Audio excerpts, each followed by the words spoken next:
खुलुमबाय नोंथांमोननिसिम आं गोदान मोनसे भिडिअ लानानै फैबावबाय अन्नानै भिडिअखौ जोबजासिम नाय। इन्डियान आर्म फर्सआ नागालेण्ड जुन हिबटनि भैम गामि खाथिनिफ्राय NSCN ग्रुपनि सानै एक्टिभ केडारखौ हमदों। इन्डियान आर्म फर्स आरो NSCN नि गेजेराव गावलायनायबो जादोंमोन। बेयाव NSCN नि सासे केडारआ गुलि नांनानै थैयो। बिसोरनिफ्राय गंसे 9mm नि पिस्टल, मोननै मेगाजिन, 23 था गुलि आरो गोबां हाथियार मोननाय जादों। नागालेण्डनि डिमापुराव मैया मोनथाम गेस सिलिन्डार बेफ्रुनानै 6 था न'फोरा खामजोबदों। बे जाथायाव सासे गथ'जों लोगोसे 4 मानसिया गाज्रियैनो खामजादों। जाथायजों थैनायनि जेबो खबर मोनथ'नाय जायाखै। मेघालयायाव मैया इन्डियानि बयनिख्रुइबो देरसिन पिगारि प्रजेक्ट एबा अमा फिनायनि प्रजेक्टखौ union minister of state for agriculture and farmers welfare Kailash चौधरीआ 52.36 बा 52.36 करोड़नि चेक होनानै जागायबाय।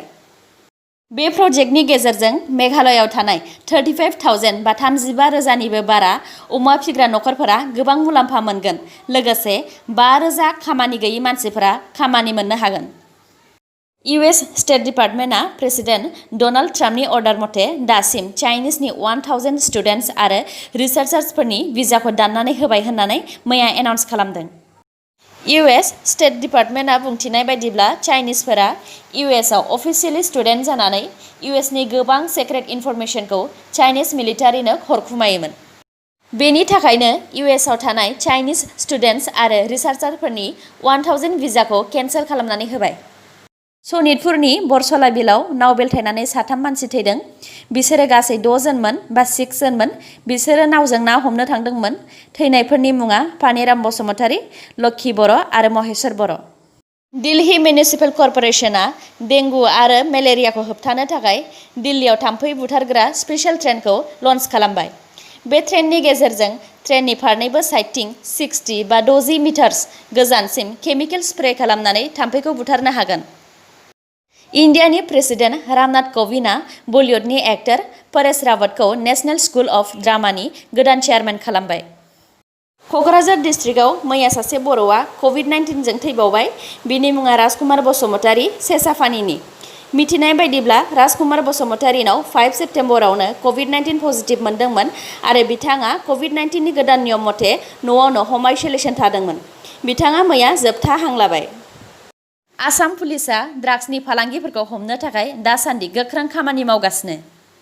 मैया बरपेटा पुलिसआ लियाकात आली आरो हामिद साइदिर मुंनि सानै मानसिखौ 9 एबा 9 था बक्सआव ब्राउन सुगारजों लोगोसे हमदों।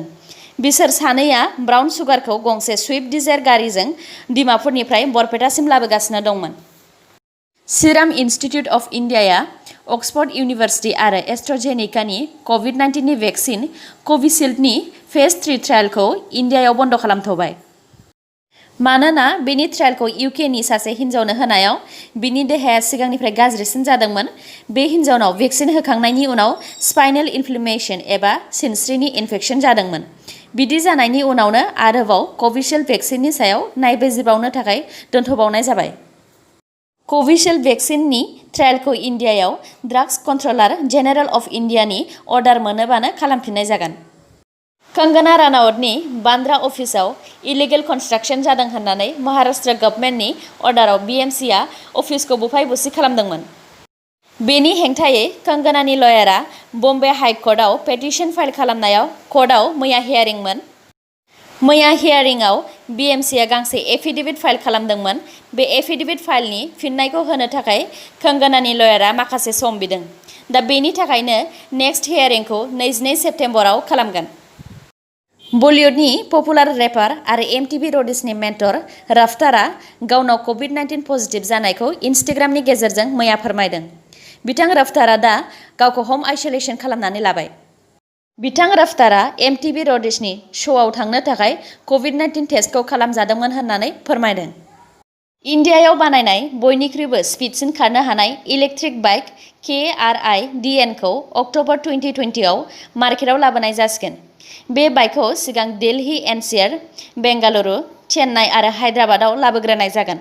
बे बाइकनि स्पिडा 95 km/h एबा 1 घन्टायाव 95 km/h खारनो हागोन होननानै कम्पानिया फोरमायदों। आसामनि हेल्थ एन्ड फेमिलि वेलफेयार डिपार्टमेन्टआ मोननै गोदान डिसिसन लादों। फार्स्टआव दङ सोरबा जुदि आसामनि बाहेरायाव थांनानै 96 आवार्स एबा 4 डेजनि गेजेराव आसामसिम फैफिनोब्ला 10 डेजनि क्वारेन्टाइन थानो नांनाय नङा। सेकेन्डआव दङ COVID-19 जों सोरबा थैयोब्ला आरो थैनायनि फेमिलिया गोथै देहाखौ क्लेम खालामाबा एबा लांनो फैयाब्ला नङाब्ला सावनो थाखाय रां गैयाब्ला आसाम गभर्नमेन्टआ बडिखौ सावनो थाखाय 5000 रां होगोन। भिडिअखौ जोबजासिम नायलांदो आरो नोंथांमोना दासिमबो आंनि चेनेलखौ साबस्क्राइब खालामाखैबा अन्नानै साबस्क्राइब खालामनानै लादो, लोगोसे बेल आइकनखौ क्लिक खालामदो जाहाथे गोदान गोदान भिडिअ लानानै आं नोंथांमोननिसिम फैनो हायो। जोबनायाव दङ भारत आरो आसामनि कर'नानि आपडेट। इन्डियायाव दासिम 45,59,725 नि देहायाव कर'ना पजिटिभ मोनबाय। थैनाया गासै 76,304। हामनाया गासै 35,37,214 जन। आसामाव दासिम 1,35,805 नि देहायाव कर'ना पजिटिभ मोनबाय। हामनाया गासै 1,03,504। दासिम 31,884 नि देहायाव एक्टिभ जानानै दङ। थैनाया गासै 414 जन। आसामाव मैया सानसेयाव कर'नाजों गासै 18 जन थैदों। दिनैनि निउसआ एसेनोसै। गाबोन आरो गोदान निउसजों लोगो मोनफिनबावगोन। नोंथांमोना दासिमबो आंनि चेनेलखौ साबस्क्राइब खालामनानै लायाखैबा अन्नानै साबस्क्राइब खालामनानै लादो आरो लाइक, कमेन्ट आरो शेयार खालामनो दाबाव। गोजोन्थों।